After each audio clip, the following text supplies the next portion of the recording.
Thank you for doing that.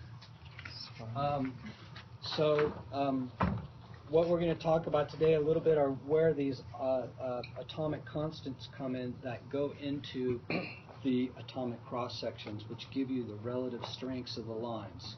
And eventually what I want to do, which I don't think you'll see anywhere else in your graduate career, unless you go study it yourself, is why the ratios of different lines are what they are in spectra, naturally.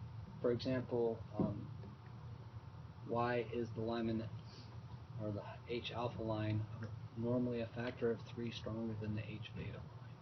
Where does that come from? It's the same atom, neutral hydrogen in the n=2 stage. Where does that come from? So we're going to talk about that a little bit.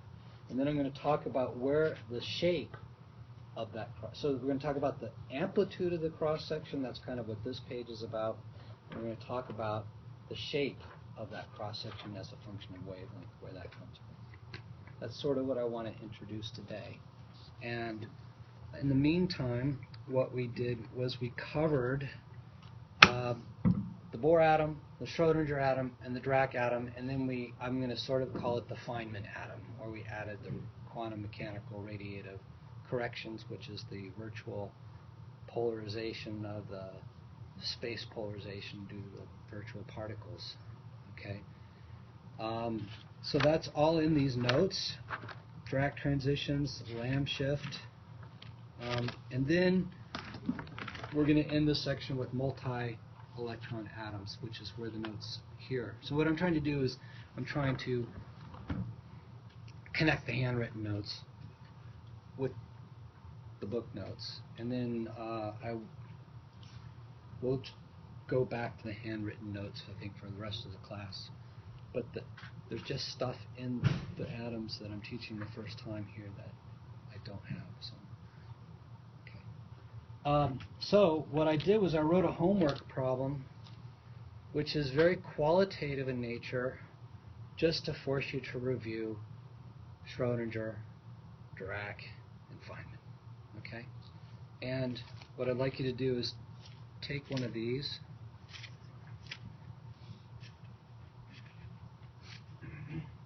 Hello. There we go. Pass that around.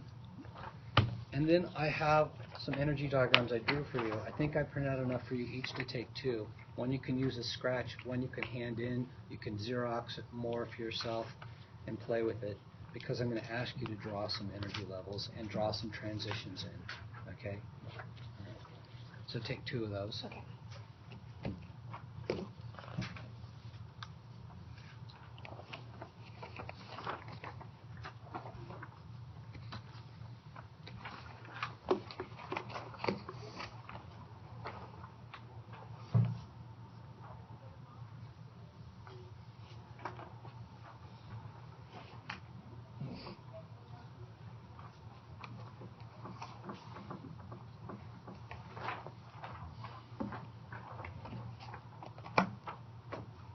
So this is laptops configured differently than mine, so I'm doing stupid stuff with it. Please bear with me. Just a quick review. Just dawned on me that I should have put my phone into airplane mode. So let's pray for no phone calls. Otherwise I'll just let the movie up. Okay. So this is just a reminder of the Dirac energies. I hope that you can see it well.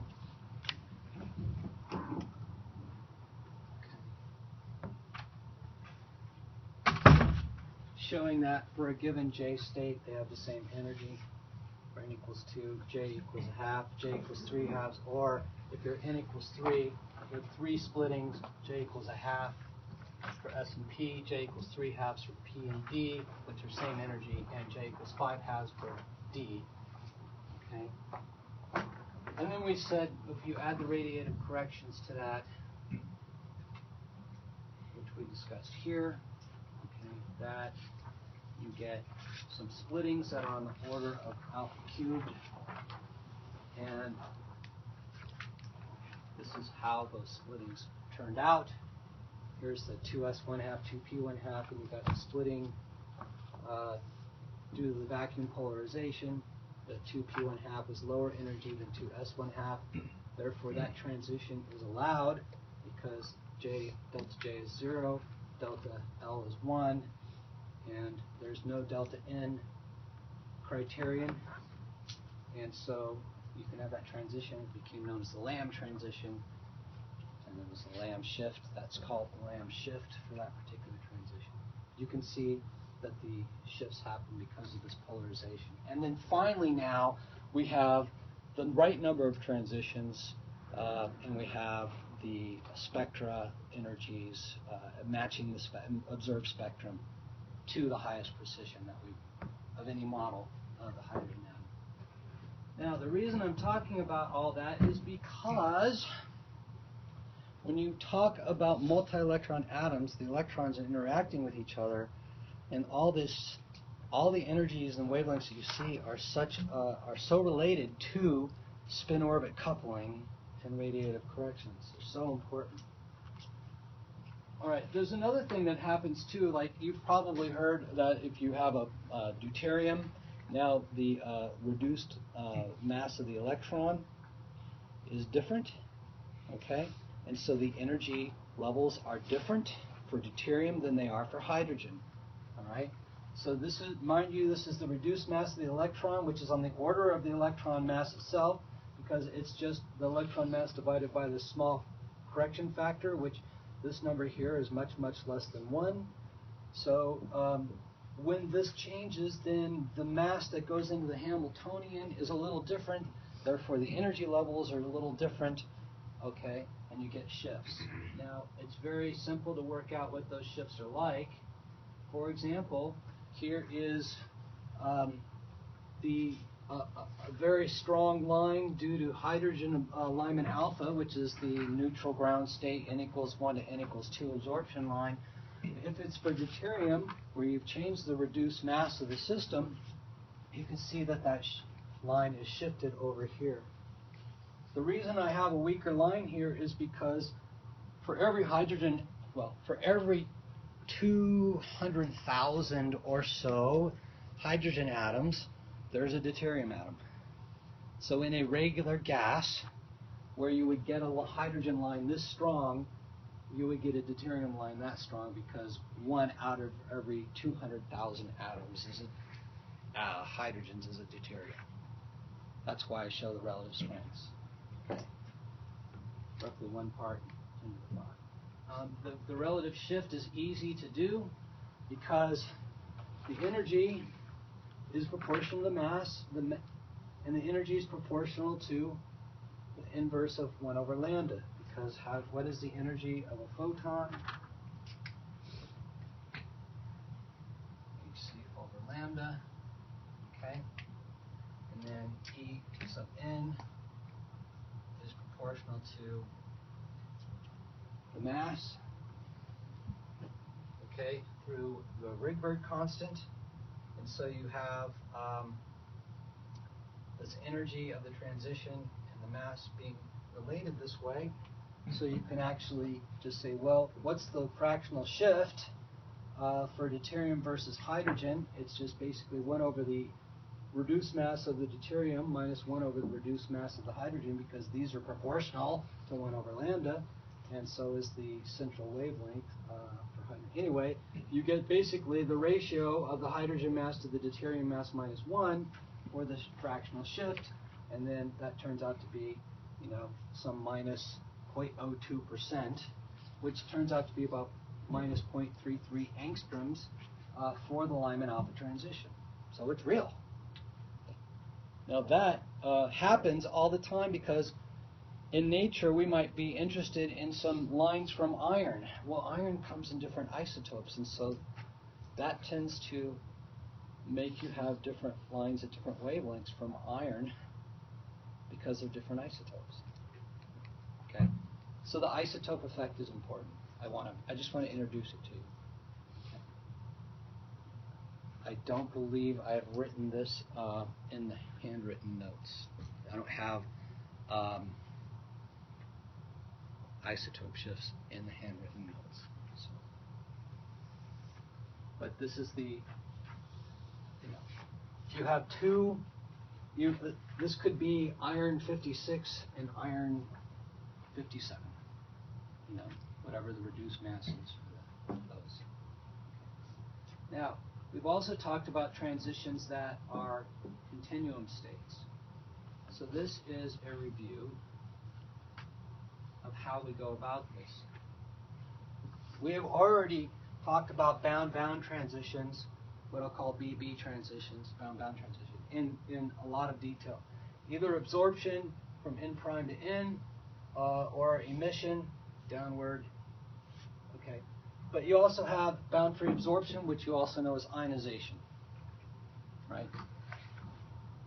You're at level N, you go out to some level called K. All right. Now, you may not have seen this before, but that one of the ways you can treat the continuum is to treat the quantum numbers as if they are imaginary numbers, unbound states, unbound imaginary states. Now, I don't want to get into all this, but I just want to let you know that you can assign. Here is a bound electron. A photon comes in and puts it into some hyperbolic orbit, which is unbound, and you can describe the energy, the kinetic energy, in terms of a quantum number k. And k now is not an integer; it can be a continuous number. And maybe you've been introduced to this, or maybe you haven't. Have you, or have you not? Okay. Well, at least you know now.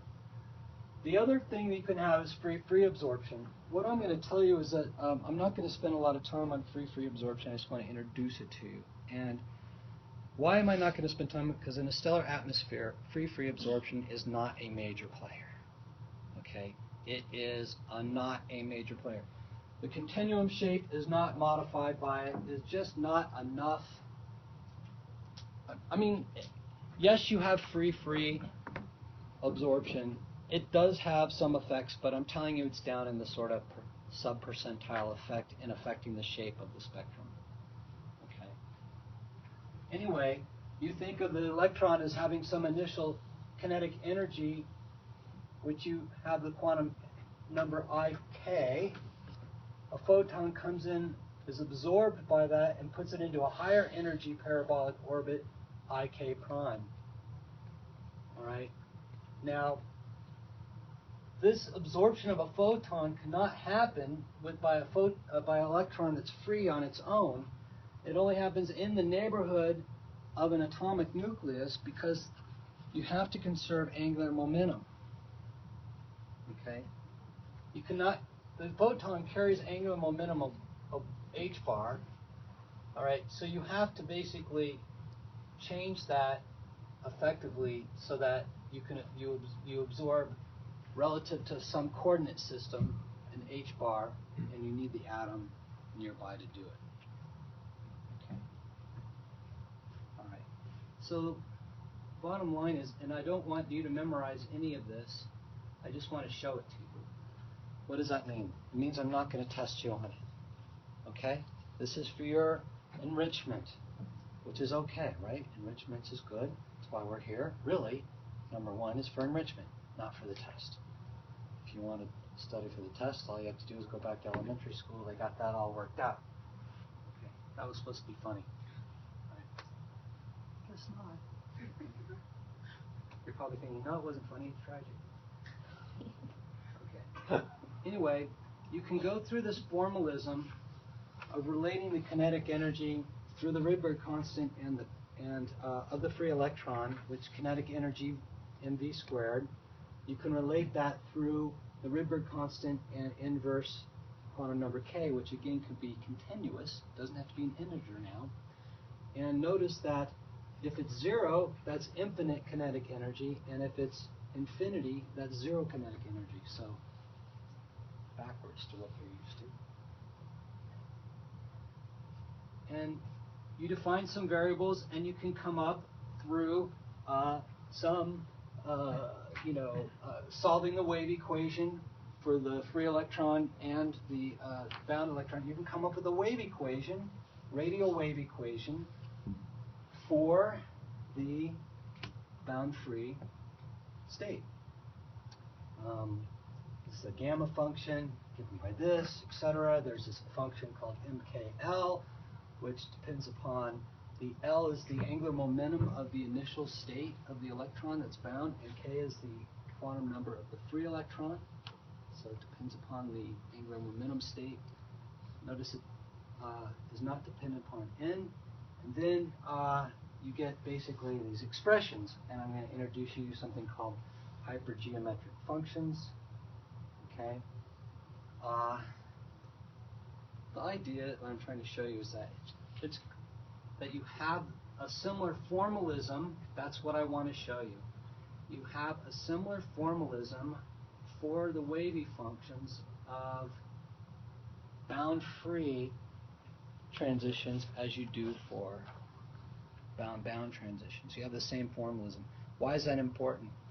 Because we're going to see that how do you determine the amplitude of the cross section of a bound-bound transition? The same formalism is used to determine the cross section for a bound-free transition. So I just want to introduce to you the fact that wave functions and quantum numbers for bound-free states have a similar formalism. And you've probably never heard of a hypergeometric function before. I'm not going to go through it in detail. But I wanted to introduce to you these things, okay? And you even have a transition energy associated with the free, bound, free, okay? Here's your bound transition energy from state n prime to n, or from n to n prime. We said that's basically 1 over n prime squared minus 1 over n. This is the old Bohr formula, the Schrodinger formula. You know, if we're doing the Dirac, this would be an E sub nj. You know, this is for the Schrodinger model. Okay. For bound free, you have the same kind of thing. All right. H nu minus the initial energy of the photon gives you the leftover kinetic energy. This is the bound energy of the photon, state n. This is the photon energy that came in. You know that. It comes in with a certain energy, has to overcome getting it out of the atom, and then the leftover energy is the kinetic energy. Okay. Well, that's related to the Rydberg constant over 1 over k. And so you can get a nice formula for the energy of the photon in terms of n and k. You can solve for k if you need to, if you know h nu and n, and then you can calculate the kinetic energy, and it all works out. Okay. And again, these are the threshold energies required to ionize to get k equals infinity, which is 0 kinetic energy. Just to get the electron out, it's actually k equals infinity. Okay. Free is very similar. It's just basically the k prime minus k. So what's beautiful is that there's a symmetry to all of this discussion. I just wanted to introduce that to you. How do I move this page? How do I see it?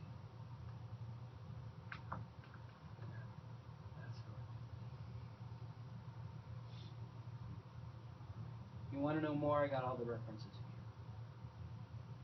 here. Now, having given you that formalism, I want to talk about transitions of hydrogenic atoms. This stuff is complex. It is intense. And I'm not going to test you on it. But I do want to introduce you to it. I am all about enrichment, so. Okay.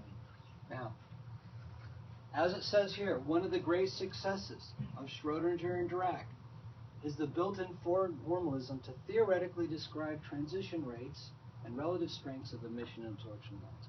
Bohr was not able to do that. Okay. So how do they do that? In short, you have to include in our Hamiltonian the electromagnetic field. I'm not going to talk about these terms. This is the electromagnetic potential. And you come up with an expression that gives you the probability of making a transition from state NLM to N prime, L prime, M prime. I'm only doing Schrodinger's model now, not Dirac's. And this is called the matrix element. And the matrix element, you've probably heard of that before. Turns out, just like the old version, to get the expectation value, you take the electromagnetic potential, dot it into the gradient, you operate that on state NLM, and you multiply it by the complex conjugate of N prime, L prime, M prime, integrate over all space, and that's how you get the matrix element. So what we're saying is that this integral gives you this matrix element. The absolute value of it squared gives you the per solid angle probability for absorption. So I'm not sure that anybody's seen that before, so I wanted to introduce it to you. All right. Now you've heard of the dipole approximation. This will probably be the only time you see this, I think. Again, I'm covering a lot of ground, going over just scraping the surface of it. You can write the potential, which is written this way, as an expansion. Okay, 1 plus ik dot r. This is the wave number of a photon that's heading in a certain direction, the direction of the photon propagation, which we're going to call s hat, dotted into r, which is the radial direction that you're looking at spatially around on the coordinate system of the atom. Okay. All right. Now, it turns out you can do an approximation. All right. And then you can go through basically and say that this, remember this product, which goes into the matrix element here, okay, that you can write that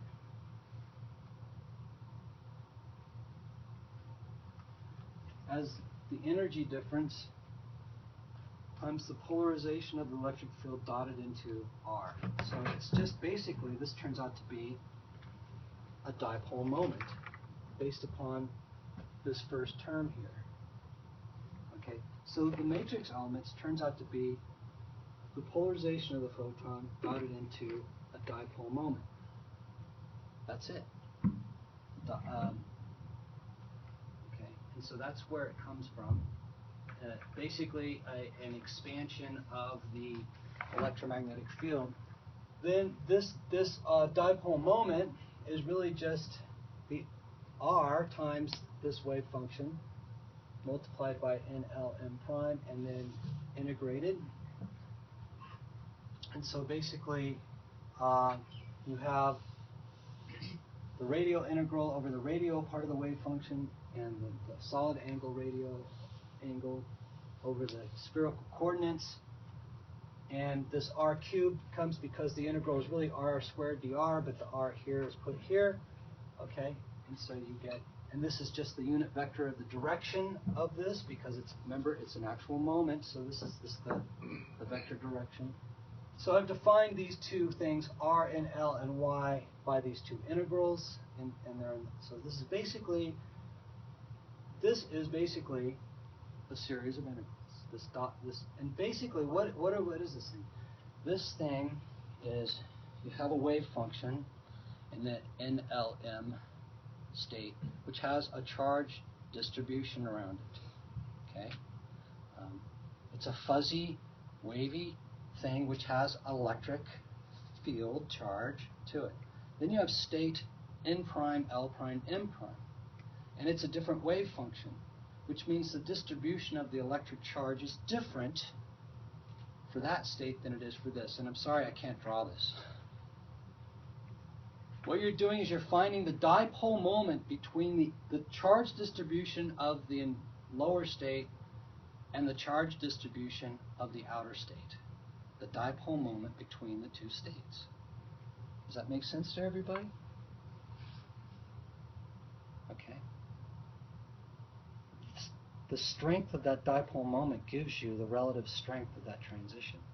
The stronger the dipole moment between the two states, charge distributions of the two states, the stronger that transition is going to be. That's where it comes from. In a word, if you had to put it in a word, that's how it works. This is just the mathematical formalism. I'll say it one more time. The dipole moment, the strength of the dipole moment between the two states is proportional to the transition rate and probability, and therefore the strength of the transition.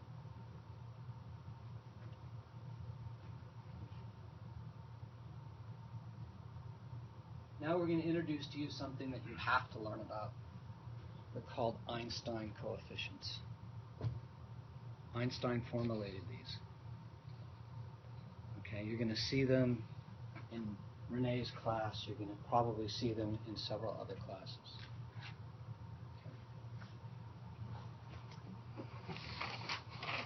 If you take the probability and integrate it over all space, remember that W?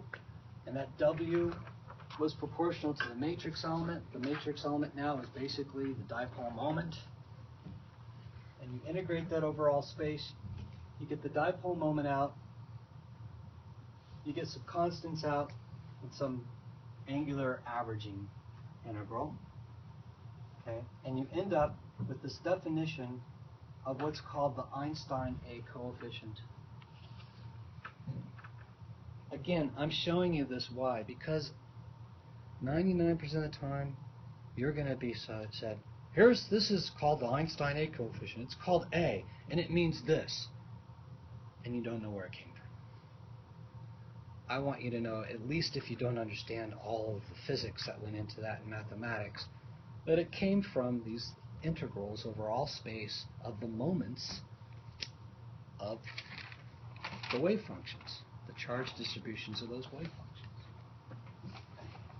So here's the strength of the moment between the upper state and the lower state. And then here's the energy of the transition, electron charge, and some constants that are geometric in nature. Okay. This is basically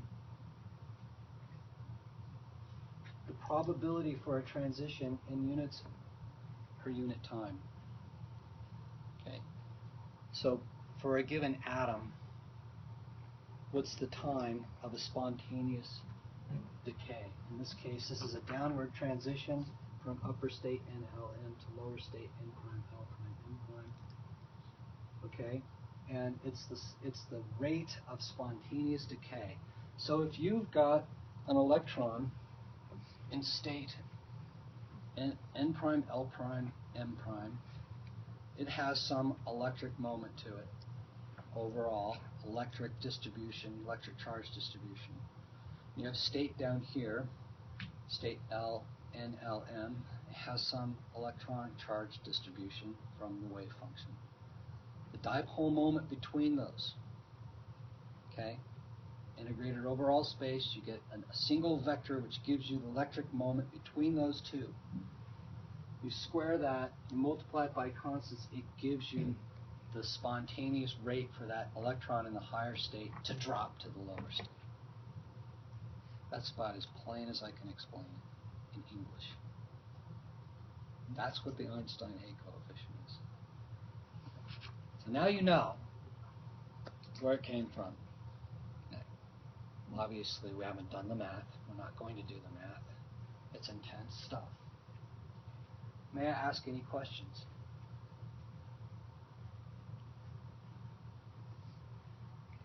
Now, do you remember one of the things that was problematic before Bohr made his model, or when Bohr made his model? People were confused. If the electron orbits around the nucleus in the classical sense, it's accelerating. Accelerating charges radiate. They lose energy when they radiate. and down they go. So the orbit of an electron around the nucleus should never be stable. Bohr postulated that they're stable. He just said they're stable. Okay. Schrodinger showed that they're stable because it's a spatially quantified distribution. Okay. Well, let me get there right now. When you run this formalism through the Schrodinger model, I just told you that a transition happens because of the strength of the dipole moment between the two states. But a state has no dipole moment with itself. And therefore, in this formalism, A is 0, R is 0, A is 0, such that NLM, a state of its own, the own state, has no dipole moment with itself. Therefore, its A is 0. Therefore, it's stable. That was the way the formalism said that each electron orbit is stable, because the Einstein A coefficient for its own state was 0. There is no dipole moment of a state with itself. It took Paul Dirac to figure that out, actually. So basically, the reason is because this integral, which I showed you was r cubed dr times the radial wave functions integrated over all radius, when n prime equals n and L prime equals L, that is 0. Cancels itself out. This particular term, if n prime and n are equal, this goes to 0. There's no dipole moment. So let's introduce the Einstein coefficients. I do believe that I have these in the notes at some other place. So these I do want you to know. A's and B's. Okay, A's and B's. So now that you know the integral that went into this, the hairy, nasty thing that it is, proportional to the dipole moment.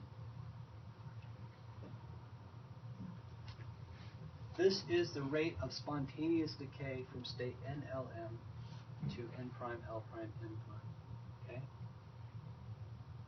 And this is the Einstein B coefficient for what's called stimulated emission, which is to say, if you have a photon coming through with an intensity at that wavelength or that frequency of I nu, can induce a downward transition of a photon of almost identical, if not identical, frequency.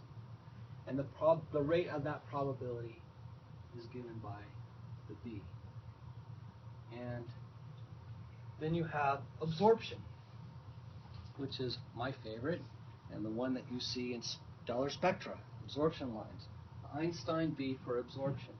This is where you have a photon of a frequency nu, which is roughly almost identical to the transition energy, and it's basically saying transition from state N prime, L prime, M prime to NLM. Okay. And here are the actual definitions.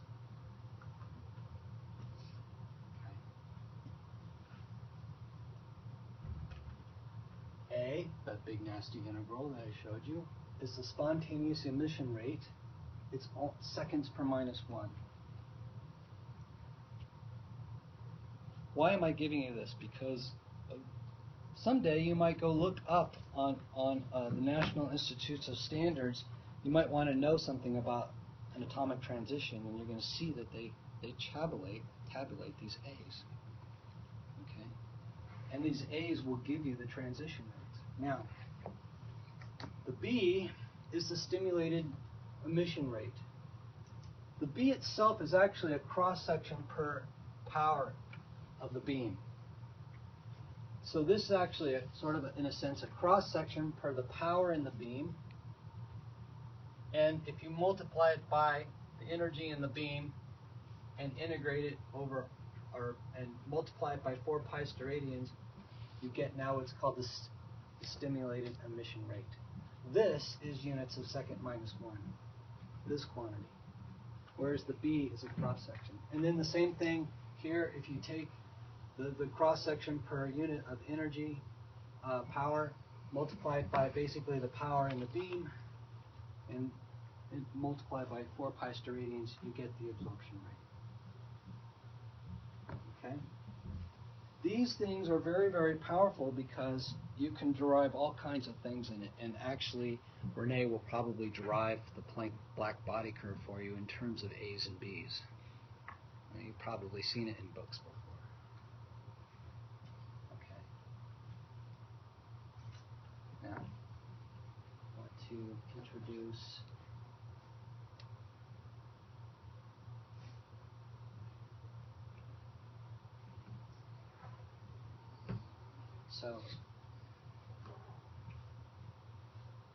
the wave function, if there's no transition, has no time component, but with the time component of how long that state lives is basically just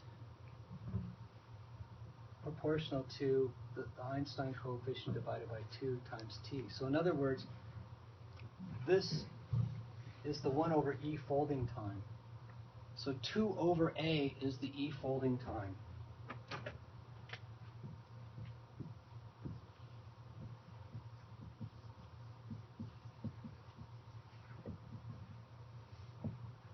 Okay, you see what I'm saying?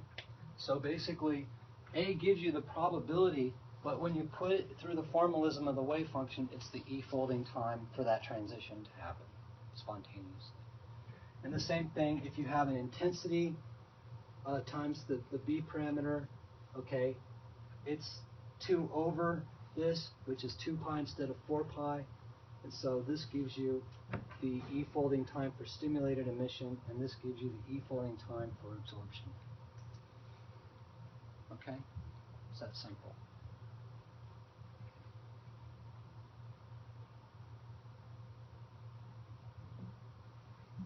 Now, I'm just introducing this to you. I know we're going so fast, but this is really important stuff for radiative transfer. Einstein showed even if the photon field is not in equilibrium with the collisional balancing of the excited states and things like that, that there's a relationship between stimulated and spontaneous emission. This is the spontaneous emission. You multiply it by this factor, and you get stimulated emission B. So if you know this, if somebody's done the calculation where they did the overlap integrals and did all that nasty math with the wave functions and integrated over all space and gets the A's, you can get out the stimulated emission B coefficient. And if you have the stimulated emission B coefficient, you can take the statistical weights of the upper state and the lower state and get the absorption B coefficient. Okay? So this you calculate in the way I showed you. These are the relationships that you can get this. Now, remember what G and L is? It's basically the number of M states for an L combination. I'm in N equals 2, L equals 1. How many M states do I have for L equals 1? Minus 1, 0, and plus 1, 3. So this would be a 3, and if this is the lower state and L prime is 0, there's only 1. So so this would be like a 3 over a 1. I'm not expecting you to memorize all this or walk away from this class going, I totally understand everything. I want you, some of this stuff that I'm doing is just to introduce it to you so that it's not foreign to you in your future research. Okay? basically to overwhelm you. That's a joke too. All right. G sub NL is 2L plus 1. L equals 1. It's 2 plus 1 is 3. If you remember, you know, there was the way the quantum numbers worked out. All right. So now I'm going to introduce to you something called the oscillator strength because of historical reasons.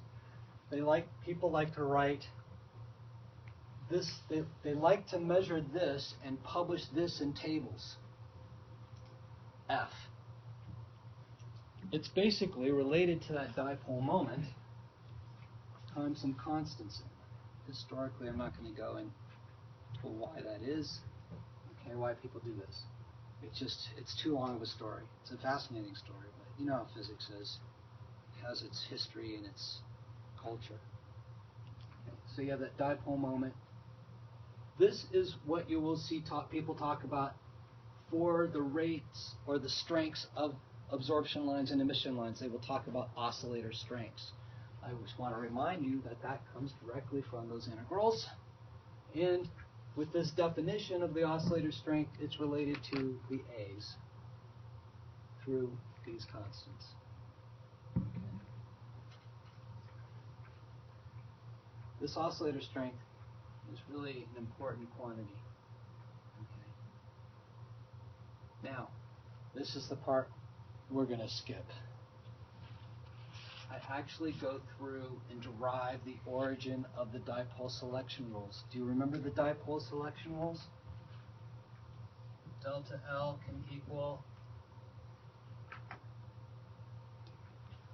the selection rules that describe transitions. Anybody? Sorry? Plus or minus 1. And delta M can equal 0 or plus or minus 1. Remember? And that's why on the energy diagrams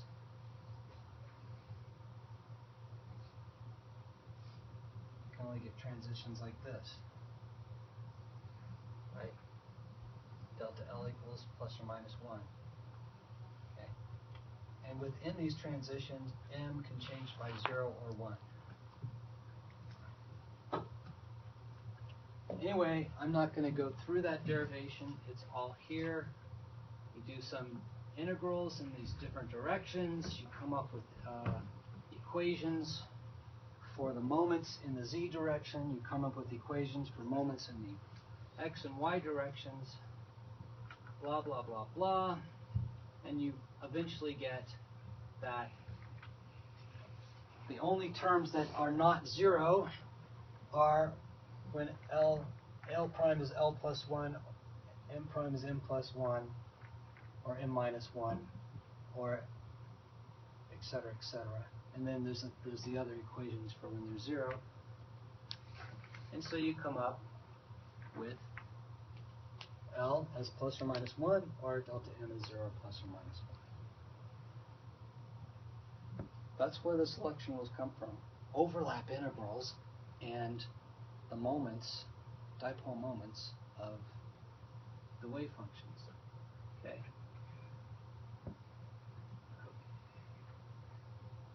If you ever want to know what the real expression is for the oscillator strength, it can be simplified into this equation right here, where your upper state and lower state are given by n and n prime, and then here's your overlap integral divided by the Bohr radius. And it turns out that you can calculate from this all of the oscillator strengths. Okay. Here's how you do the overlap integrals. I've got all the details in here, gory details. But it turns out then you can get the oscillator strengths from all those calculations, because here's the expression for the oscillator strength for what? Which transition is this, folks? Which series of transitions is that? This is N and this is L. 1, 0. N equals 1, L equals 0. That looks like the ground state to me. And this is N at L equals 1, or L prime equals 1. So these are all the Lyman series. Okay? This differs by, so this is basically n equals 1, L equals 0, which is S, that's this state. Here's some other n prime at L equals 1. So this could be 2, or it could be 3, no, 2, or it could be 3. All these transitions that represent the Lyman series. Blah, blah, blah, you replace n and n prime. So there's your n is 1. Okay. Here's your overlap integral. When you do the overlap integral using the equations I said above, you get this nice little equation which only depends upon n of the upper state. So if you want to know what the oscillator strength is of Lyman alpha, n equals 2, the upper state's 2, you put a 2 in here, you got it. You want beta, you put a 3 in here, you got it. So that's where these numbers come from. And so here's a chart for the Lyman alpha and Lyman and Balmer series. Here's Lyman alpha 1s to np, and then here are the 3 different transitions in the Bohr model.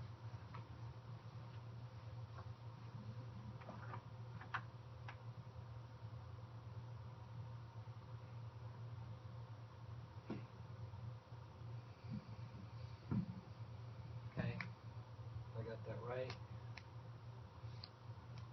You can have this transition, which is 2p. Let's see, which one is this? This is ns to 2p. That's this one right here. Okay? And then you've got this transition here, which is np to 2s, and then you have this transition here, which is nd to 2p. So each one of these has a different oscillator strength.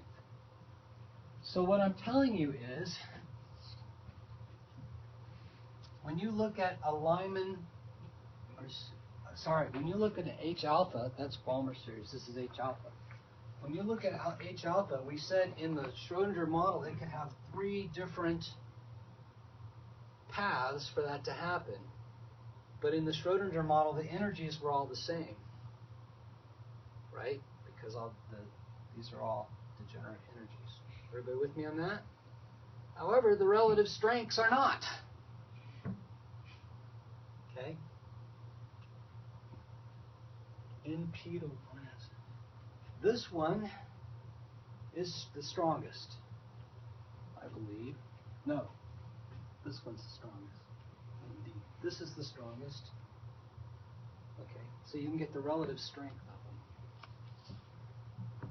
You see what I'm saying? So it's very powerful. The method, this is all I wanted you to do to walk away with was dipole moments and integrals of those, and that those dipole moments give you the relative strengths through this thing we call the oscillator to give you the relative strengths of emission or probability of absorption for these atoms. So I'm hoping that you've seen something new here today. Okay. So I guess I scared Emma away. Wait, she didn't show up today, did she? No. Yeah. Okay. I thought maybe she was like, I'm out of here. Okay. So that's what I want you to walk away with, really. Okay. That this formalism exists and that these transitions have relative strengths relative to each other.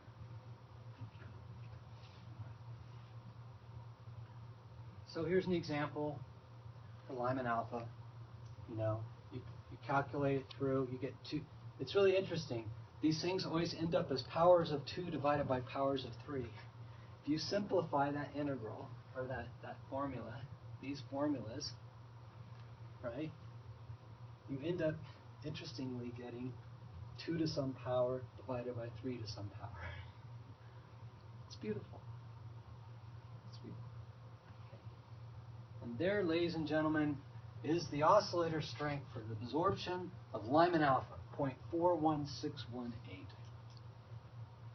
Now, if you're a quasar absorption line spectroscopist like me, you see that number so much in your research, it's like your own personal phone number.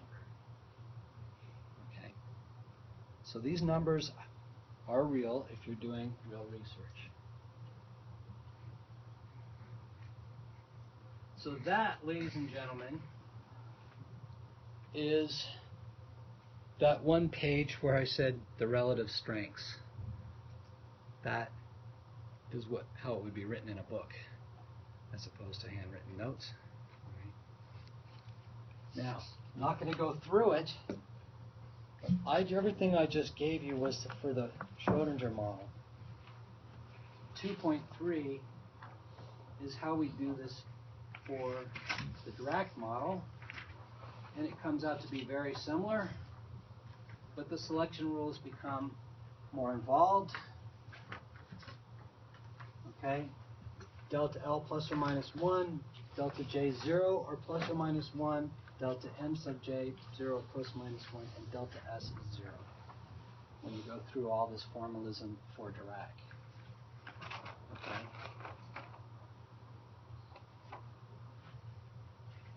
And then you have a whole formalism for the oscillator strengths of defined structure doublets. And this is actually a very fascinating derivation. It's very, if you really want to get a cup of coffee and learn some atomic physics, I suggest you read this. If you don't want to learn atomic physics because you've got other duties and things you've got to do right now, but it's all here. And you get very simple relationships between the doublets.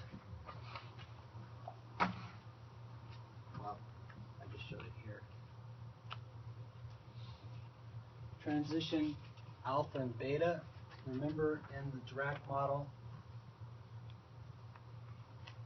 J equals a half, J equals 3 halves, J equals a half.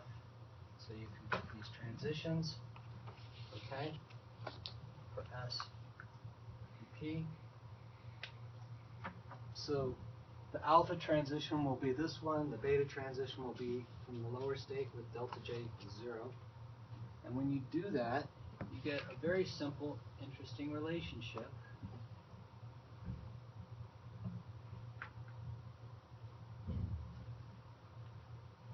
That this one has twice the oscillator strength of that one. Okay, that's what all this nasty notation is saying. This is the 1/2 to 1/2 transition. Right here, boom to boom, 1/2 to 1/2. This one has twice the oscillator strength of that one. And it really is because this state has more M sub J multiplicity to it. So there's more ways for the electron, there's more degenerate energy states in this level than there are in that level. So that means the transition probability is higher. Okay. Now, when you measure any doublet that in a spectrum, maybe you remember I drew this earlier. I drew a magnesium 2 doublet. And I drew it like that, if you remember from the previous video. This was the 2796 line, and this was the 2803.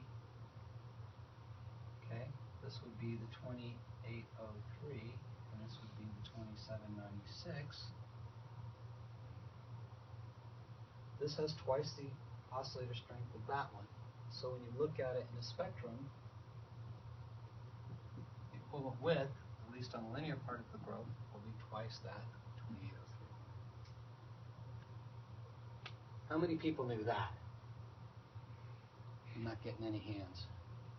Yay, at least learned one thing today. Because I know you guys knew all that other stuff. Right? waiting for you to get something new here. So when you see doublets that come from these particular fine structure states in absorption or emission, the higher energy one with the shorter wavelength, because of the greater multiplicity of states in the higher J state, has twice the oscillator strength of the other member of the doublet. Same thing for Lyman alpha. Remember, Lyman alpha is a doublet. Okay? You know, you're used to saying, well, Lyman alpha is just a single absorption line in the spectrum. But if you could do infinite absorption resolution, you would find out, no, Lyman alpha is a doublet. N equals 1, N equals 2. Okay?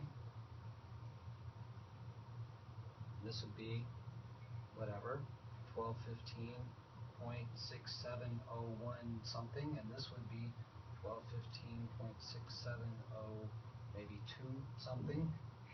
I got the other way around. It's the shorter one. Because of the slight energy difference there. And this one have twice the strength of that one. But it turns out that these energies are so freaking close together that they're basically on top of each other. You can't resolve them. If you learn anything in this class, you've learned that Lyman alpha is actually a doublet. Right? And you're going to learn that H beta is actually 7 transitions. Yes? If you've got a low enough tau, could you see the asymmetry in that singular absorption line? You'd have to have almost infinite signal to noise and super, like 10 to the minus 6 angstrom or better resolution. But yes, in principle. All right, where are we at? We have to go here in a minute. In the end, you also have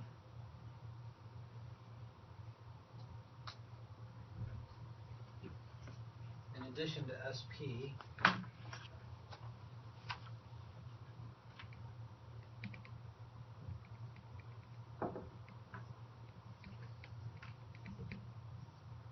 okay, so what I was showing you were these transitions before, okay, but then you have these transitions, which is basically that, and that. That's what this diagram is showing. Okay? And so you can get the relative strengths of those transitions as well.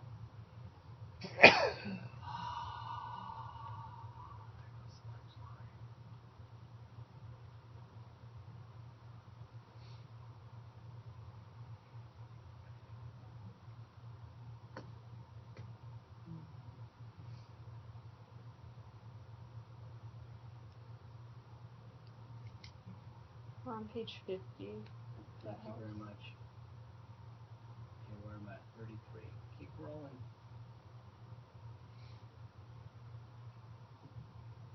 I'm very sorry about that. Or the diagram is technically bottom 49. Okay, thank you.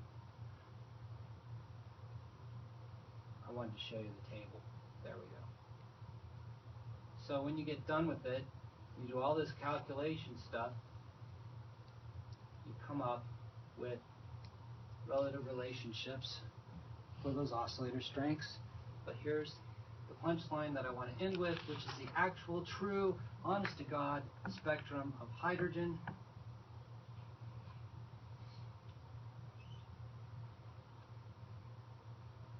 And this was my tour de force plot that I made. There it is. I spent a lot of hours making this plot. There it is, folks. Okay. A to B, 2 to 1 ratio. C to D, 2 to 1 ratio. Because they're the same transition, just different ends. E to F, 2 to 1 ratio. G to H, 1 to 1 ratio, it turns out. I, J, and K, I is 9 times relative to J, and K is 5 times stronger relative to J. And so you now have all the relative strengths that you can get from this formalism for all the transitions. Okay. So Lyman alpha is a doublet of A and B. Okay. The fine structure oscillator strengths are 0.27 and 0.13. The total oscillator strength that you get when you combine the two together is the Schrodinger value of 0.416. Lyman beta is two transitions C and D. Here are the individual oscillator strengths for C and D, and then the oscillator strength for Lyman beta that you will see tabulated. And then for H alpha, 1, 2, 3, 4, 5, 6, 7 unique transitions. Here are their wavelengths, all around 65, 64. Here are their relative oscillator strengths. The total H alpha oscillator strength is 0.6958. And here are the relative strengths of each of these transitions. They each have a separate energy, and so the spectrum, and then we're done, looks like that. Lyman alpha, here is the total Lyman alpha oscillator strength. Here's A, here's B.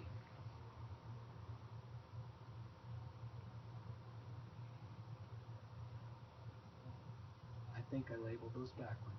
Here's Lyman beta, C and D, and then here's H alpha, which is 1, 2, 3, 4, 5, 6, 7 transitions that when you average all of those together, you get that. Wavelength weighted. Okay. So what you're thinking of as H alpha in all of your galaxy spectra and all of your stellar spectra, really the physics coming at you is this. And you just end up measuring that average. Because some of the atoms that are coming at you have done that transition, some of the atoms have done that, some of the atoms in the gas have done that, some of the atoms have done that. Okay. Yes? So why do G and H have the same relative strength, but J and K do not? That is a really good question, and that comes down to this relationship here. When you go from an upper L to a lower L that's L plus 1, okay, it turns out that the multiplicity of states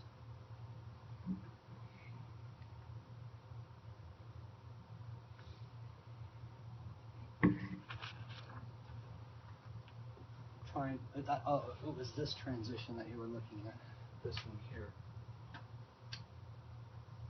Those have the same oscillator strength, is what you're asking. Right. Yes. It turns out because the multiplicity of states of the upper state are the same for both of them. It turns out that the relative oscillator strengths have to do with the relative multiplicity states of the upper state. And since these both have the same upper state, they end up having the same oscillator strengths. But what about the D, J, and K transitions? That's These? right, yeah. Yeah, so... is it because... these that's 3 halves, not the 1. But, yeah, in this case, it's because you have to... You're it's been a long time, it's complicated. You're looking at these as a unit, and so you're looking at the relative multiplicity states of 3 different transitions. And so the fact that those two are the same is compared to, you have to compare these two, which are different upper states, which have the same lower state. You have to compare these two, which have the same upper state, to having 2 different lower states. When you combine all of that physics of multiplicity of states, you don't get the equal oscillator strengths here. That's the best I can explain it in words. Okay. But since this is only the 2 transitions, it's defined by the fact that they both have numbers. So it just has to It's do with actually, how many if things you you're read the comparing. book, the answer's in there. Okay. And that's just the best I can do for you. Okay, I do have to go. What I wanted you to do was walk away with understanding where oscillator strengths come from and how complicated even the hydrogen atom is, because to understand multi-electron atoms, you have to understand all of that fine structure that really exists in hydrogen. Or forget it. It doesn't make any sense to you. Okay, so at the very least, you've walked away over the last week learning now how complicated the hydrogen atom really is. It's not just this simple Bohr model. Okay. So when I ask you about the hydrogen atom in your class orals, you might want to do more than draw the Bohr atom. Okay. Thank you very much. And then when we get back, we're going to do the width of the cross section next, and then multi-electron atoms, and we'll move on. I have a quick question. Excuse me. In that diagram, the